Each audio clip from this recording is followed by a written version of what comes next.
Hello, my friends. Welcome to another edition of On the Warpath. And boy, are we on it now. It really feels like the world is changed irrevocably. We're not going back to some world that we thought of as being normal. And I think what this is putting in stark relief for everybody is that world on which we were relying to provide us with the ground under our feet, the bread on our table, the roof over our head, was in many respects an illusion, uh, a scheme, a scam. We're all laboring in the death throes of late stage capitalism, where the parasite eats the host, where the parasite kills the host. And we are the host body, and the parasite is really overdoing it. And that is death for everybody in some respects. It's certainly death for the relationship of the host and the parasite. Now, I personally do not feel like this particular parasitic moment in human history is going to be the death of us. I think this is something we can overcome for certain. This kind of weakness, this kind of shallowness, this kind of derivative misinterpretations of history, misinterpretations of political power, misinterpretations of will, uh, are doomed to failure. In fact, that is what they're doing, is failing. It's the whole point, in a sense, is to create an environment of failure. And from that failure, from that collapse, from that chaos, reap the rewards of looting, essentially, and theft. We watched this happen in the Soviet Union. Why are the people who are in power in the Soviet Union so powerful and so ascendant right now? Because they looted the people's treasure at the end of that regime and distributed amongst themselves. And now the boss of bosses, Simeon Mogilevich, uh, is running Putin and now running Trump, and we are all in an international crime syndicate now. Really, virtually all these governments are in collusion with one another, regardless if they seem to be in opposition.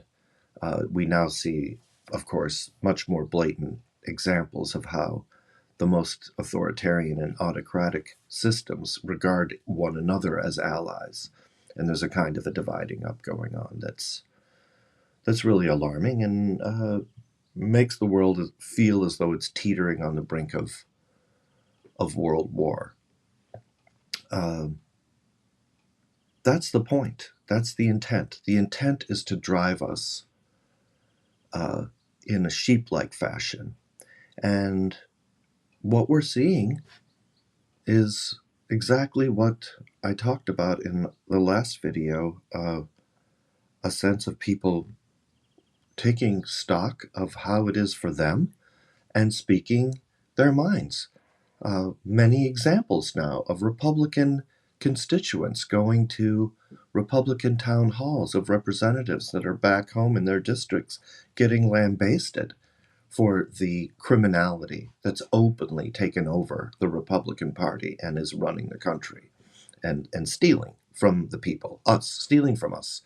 So people don't like being stolen from. Americans are very generous, they're very tolerant of a lot of crazy shit, but we don't really like being stolen from, especially by crypto foreigners who are in it to destroy our system of government so that they can run roughshod and run the most powerful economy in the world to their benefit.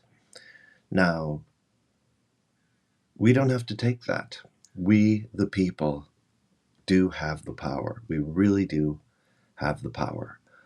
We don't know that because it's been a long time that there's been great effort to prevent us from being aware of ourselves and one another in any kind of a cohesive way, where we have a shared fate, where we have um, an awareness of the fact that there is no real difference between people. We all have the same needs. We all have the same wants. In many respects, they're very simple. And the degree to which we've been driven by fear, by capitalistic use of our insecurities and our tribal instincts against us,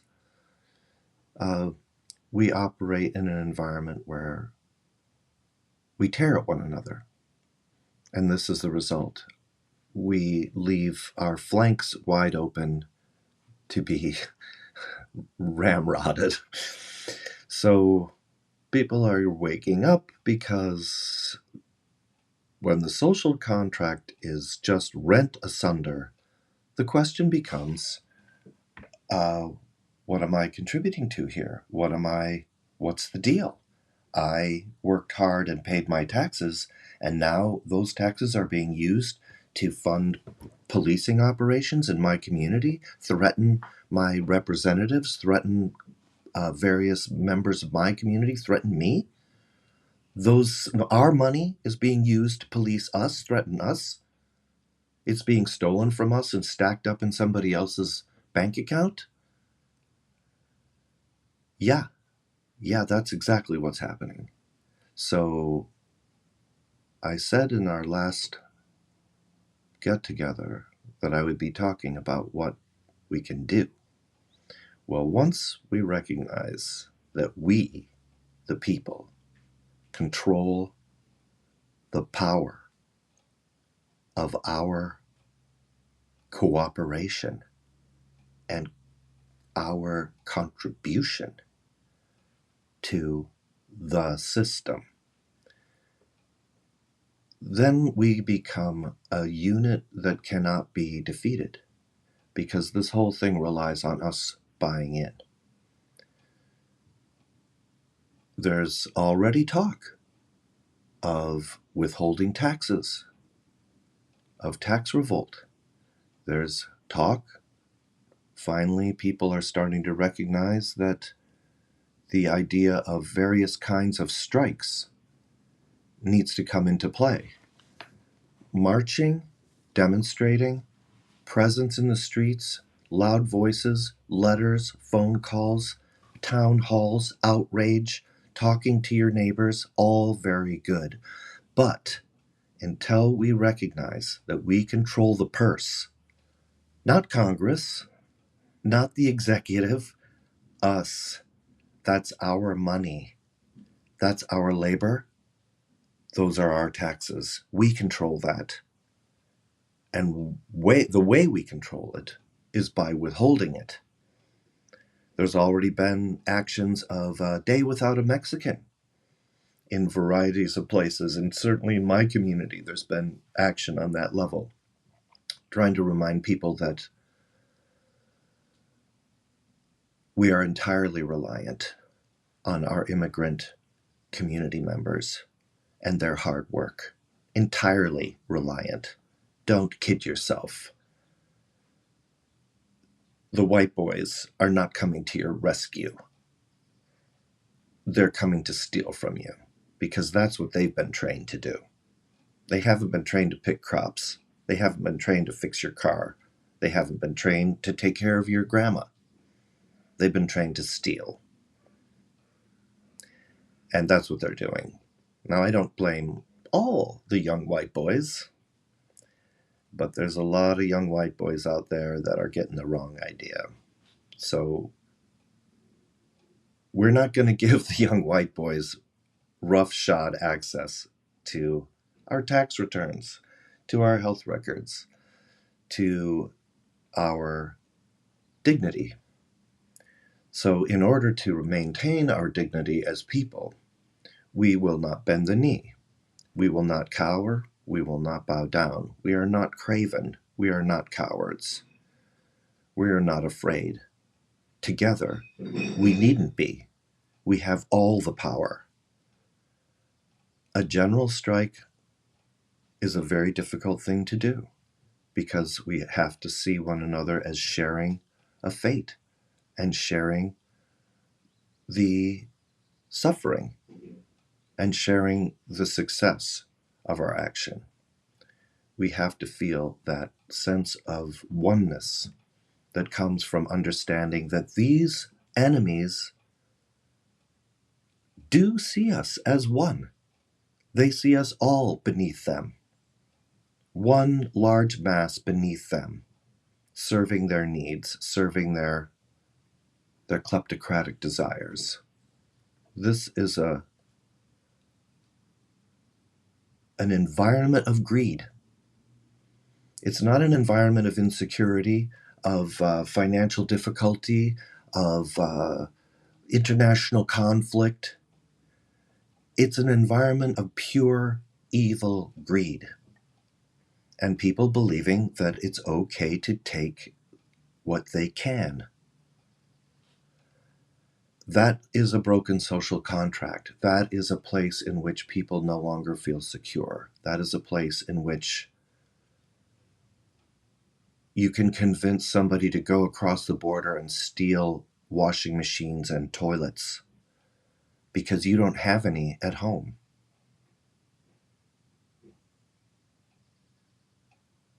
Where you can convince people to demonize members of their community that are hardworking and contributing because they feel personal shame about their failure under the crushing weight of being abandoned. Now, a lot of people in this country feel abandoned, and a lot of people feel victimized in what has been, in many respects, unjustified kinds of ways. But some of those ways really are justified. We are all now abandoned by our healthcare industry. That is now a parasitic organism that simply benefits from our illness. You need only go into the supermarkets and see how much candy and sweets and corn syrup and sugar is on offer, and then wonder to yourself why every doctor's office you go into has a pamphlet about obesity, and like they start dunning you about your obesity right away. Well, you should change your diet. Well, we should change our diet. We should change our diet from swallowing capitalist lies to talking to one another about what kind of a world we really want to be in. Because what happens when you burn everything down and destroy everything? You get a chance to rebuild. And we're not going to hand this place over that easily. We're not going down without a fight. Love and solidarity to you all. Gauge your next steps on the basis of